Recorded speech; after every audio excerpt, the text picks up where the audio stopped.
Hey people, I'm going to show y'all how to read all this on this Narmer palette. These are over 5,000 years old.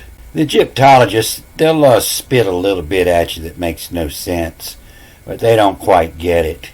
And what throws them off is, just as soon as these pulled out of the ground, somebody says, that says Narmer. And there's no place in here that it says Narmer.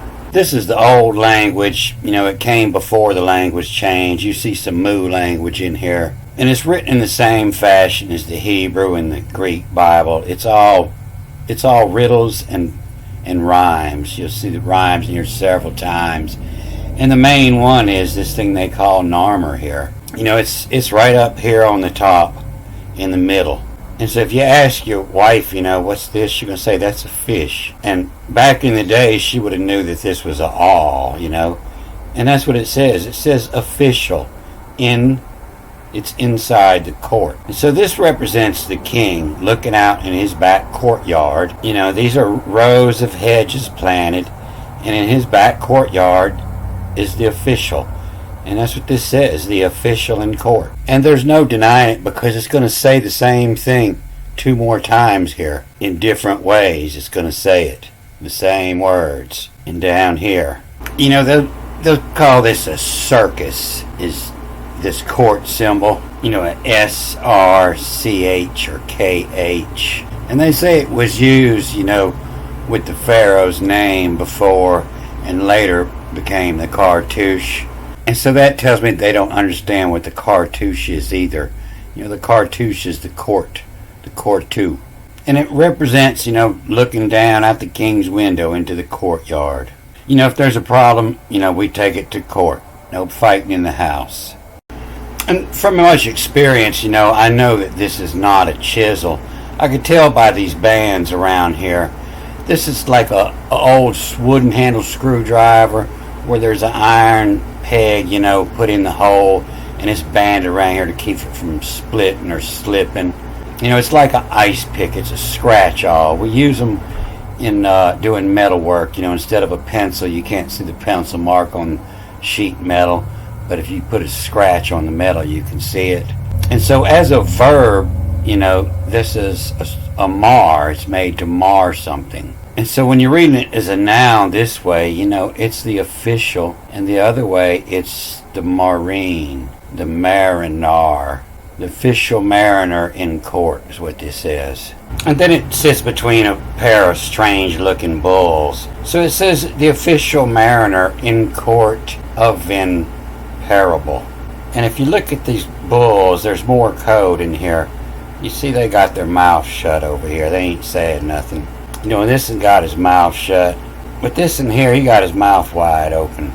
And his nose looks kind of strange. It looks like he's trying to represent something. And it's fairly identical to the tool that was found in the shaft in the pyramid. I believe it was found in one of the shafts coming out of the king's chamber. And so either way you look at this, it says the same thing. In the parable, in the court of the mariner official, the official mariner. And so he's in charge of the waters, the official over the marine. And that's what I said in that last movie when I hit on this a little bit. That's what this is all about. It's about a cesspool, about keeping the waters clean. So this circa and this cirtouche, coming from the same base words. And so this is where your base word berserker comes from. You don't know which way he's going to go. He's gone berserk. Encircle and circus all come from this. Also search, this is a SR and a CH. They give it a KH now. In search. And here it's insert of, insert. You see the CH in there. And so it's insert which. Insert and insert which. And insert which, is the kings. And so the stories, everybody knew the stories of the kings. And they were qualities. And so in this story, insert which. Instead of putting this down every time, you know what qualities it's talking about. But we're dealing with a circle or a search. In myrrh, they'll say in Egypt, they say it was this sign for the pyramid. They say the meaning myrrh is unclear, but typical translation is a high place. And so in the Hebrew, a myrrh is the word. And so if we run this in the circus, in the circle, it's a high, a myrrh, a high of fish, a high official, the mariner. And so you see it in all the most finest ancient rock art, and it's the high official is what it means. And Pope dons his hat, that's what that means, the high official. And it's where your word, the marshal, come from, the mar, the word shall, a marshal, a word shall. And so this would be the insert, this is the cert, and this is the insert. And then it says again right here, official page. So the Egyptologists tell you that's a float, it's a life preserver. It's like that circle life preserver. And they'll give it a sound like a DB, and they'll call it a float. And it's not, it's a shawl, and it's a fish shawl. Your wife wears a shawl, and where it gets its name is because of all the things it could be. You could wear it as a hat or a scarf, or you could tie up your baby in there, or a broken arm. It's a shawl. It's all-purpose. And what it is, this is a bundle of small, flexible reeds, and they're tied up. And so this actually, it served more purpose. It rolled up. It's a flat mat of reeds, and it's rolled up. So you roll your fishing gear in there, you roll your lunch up in there, or whatever you want to take to the river with you. And then when you're done, you untie one end and open it up, and it turns into a basket. It's the fish shawl. It's the life preserver. Maybe while you're fishing, you open up into a basket and put your fish in it and put them back in the river to keep them live while you're fishing. A life preserver. It's a fish shawl. It does everything you need to do when you go fishing. It's a fish carrier. It's a life support. It's a float. It's a fish shawl. So it's twice, it's official. It's official in the mariner court in the parable. In the parable of the official mariner's court. And then the official page. This square block, they just say it represents a P. And they say it means open in all the languages, open. And so the other way, it's pashal. And so it's official O-pen, O-P-E-N, of pen. The official of right. The official open of pashal. And pashal means, relating to the Passover. Having to do with the sacrificial lamb. And so this is the official page. And I'm starting here because you see you got 7 leaves on this plant here. And over here there was just 6. And this palm here, this is the ancient symbol of Phoenicia. You see their ears kind of resemble this palm. It lets you know this is Phoenician writings. In the Syrian religion, the palm is one of the trees identified as the sacred tree, connecting heaven, represented by the crown of the tree. And the palm was the ancient symbol of Phoenicia. It appeared on Punic coins. In ancient Greek, the word for palm was phonics, a method of teaching people to read by correlating sounds with letters or groups of letters in an alphabetic writing system. And it's not true. The word for palm is palm, but the symbol of a palm represents the Phoenicians, the phonics. And that's this language that we're talking here, the phonics, the ancient Teutonic.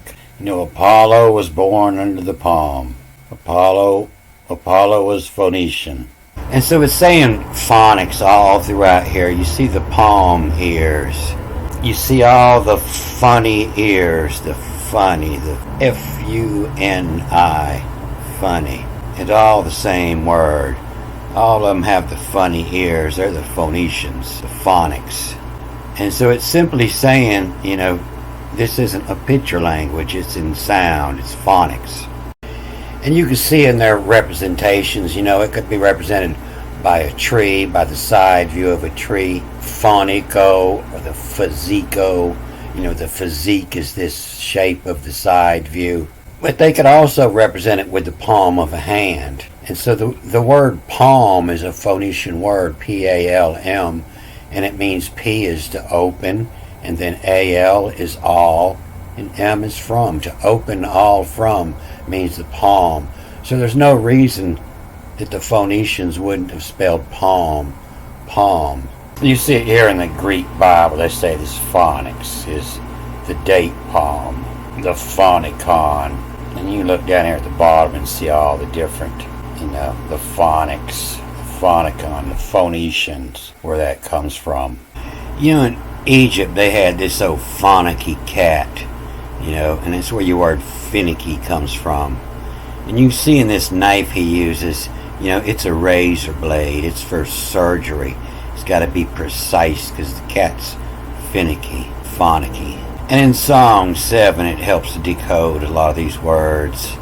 This your greatness is likened to the phonicky, the finicky, Phoenicians, the phonics, the sound. And so the sound was represented by a palm. Poland, the Phoenician, for saddle foes. What on? So in the Phoenician money, they saddled a seahorse. And they also had the owl with the crook and flail from Egypt. And it makes me think that the Phoenicians and the Egyptians were all the same. So you see on this wiki page and all these close-ups, this is cut out. It's not in any of the close-ups. But it's the most important part of the writings. You can't walk halfway into a conversation. So what it's showing here is a different dimension of a palm tree. From one side view, you're not getting it all. You never see the palm until you get above it, And this is where your word fauna comes from. It's also where your word fantasy comes from. I had a dream. You have to leave your body and float above the trees to see the top, the open palm of the palm. And this symbol underneath looks like a variation of Tanit. And that was also the god of the Phoenicians. It represented the Phoenicians. And it comes many different ways, and it has different meanings. But it comes from Tanit. And the Atan in Egypt, was a ray of sun. And a tan in France, is a fashion. And that's what Tanit, that's what it looks like. Looks like your wife fixing to go out to eat and trying on all the clothes in the closet. It's not always the same. And so it have different meanings. And, with the arms like this, these are the arms of perchance, the perchance on it. And this is a mire, to mire perchance on it. And so the size of the ball is giving you your richness of perchance. If you have a little bitty point and a little bitty ball, you have a lot less chance that the ball would land on the point. And this is coming from the ancient Celtic symbol of perchance. It means to throw a bunch of popsicle sticks in the bag and reach in and get the black one, perchance. But the tan, is to fashion. It means to put it on. And so what you have is a part of a word here. And it's just spelled, TNT. The Tanit was a Punic goddess. And her husband was Baal Haman, in all coming Tanit. In all coming a Tanit. And they say she's a chief deity, but her name does not appear in the local Theophorus names. She didn't have a name because it wasn't one of the goddesses. It was the time, whatever that god, when it was his time, is to Tanit, to a Tanit, whichever one. You can see here in this Romanized, the dia, the day, Callistis. And this word for the list of names get a better idea of what Theo, they say Theo is God, but it means the offer whose, O-U-S is whose, and they offer whose. It means they change up with the week, and it's also Theo, the god force whose. So it's which one's being offered up for the day. It's a Tanit, the Kama Tanit. Everybody's going to get their wings on your gravestone. This way it would be written. And I believe this is the husband here and pronounced Kam. It looks like the sun, but it has the hole in it. And this is the ancient move symbol for M. The sun was M. And it's to come a Tanit. It's something that nobody's going to escape. You see it on gravestones.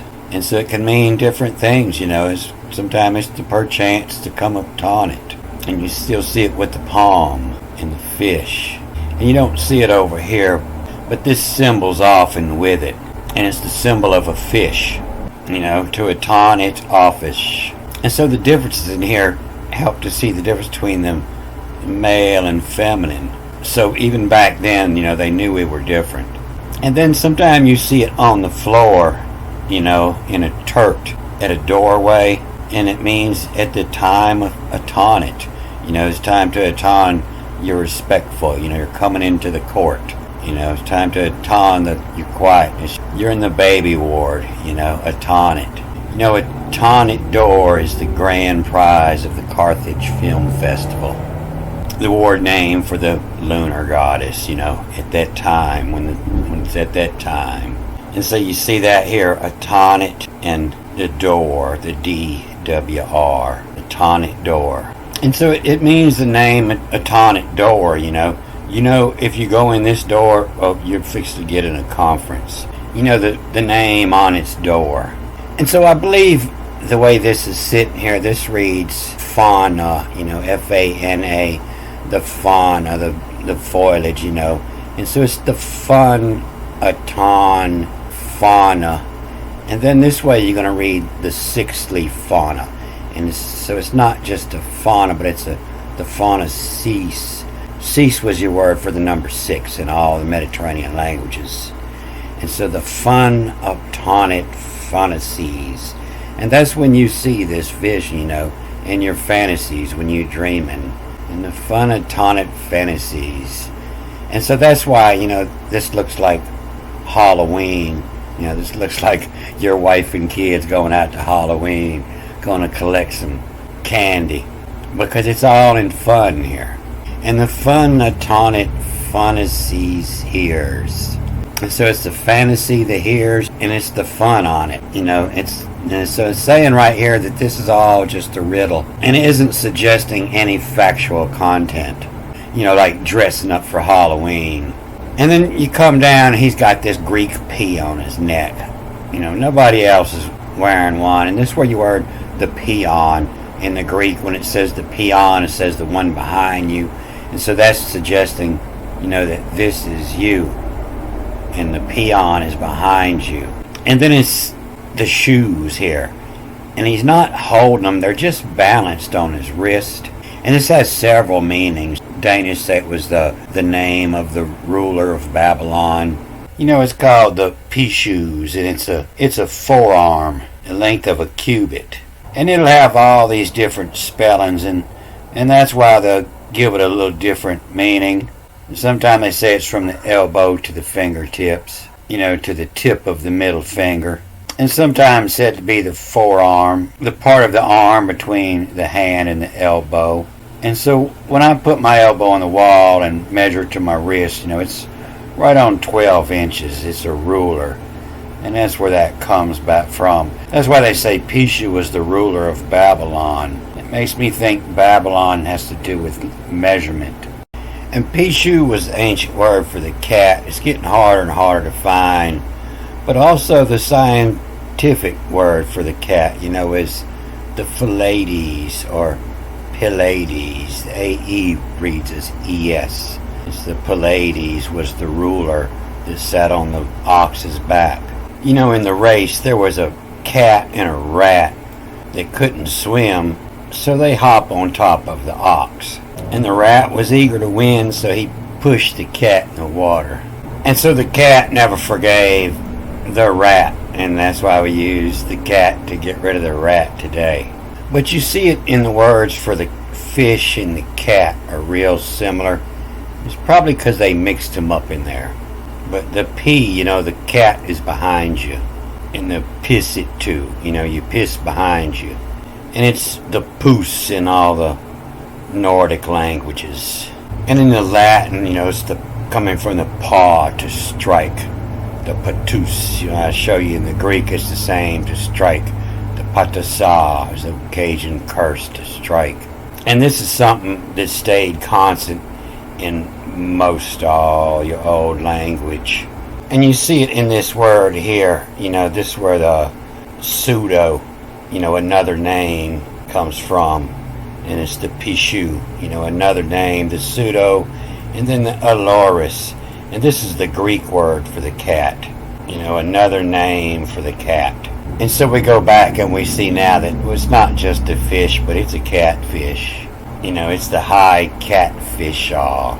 And then this triangle on his pants, I'm pretty sure this represents the DBRI, as in the Hebrew and in all language.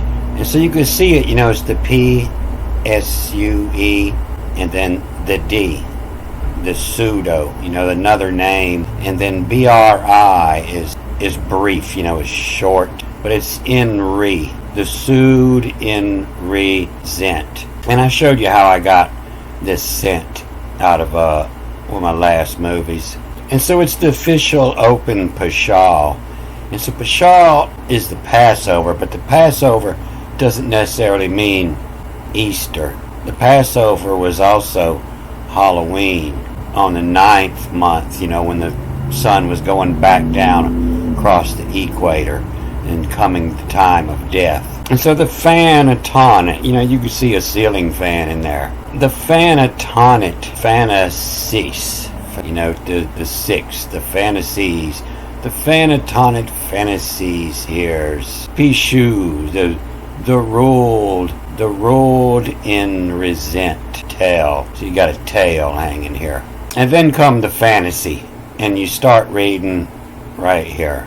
And I done stretched this out too long. My program's slowing up. I'm going to make this in 2 parts, and I'll put the link to the second one right here as soon as I get it up. And you're going to see that this reads in fairly recent English.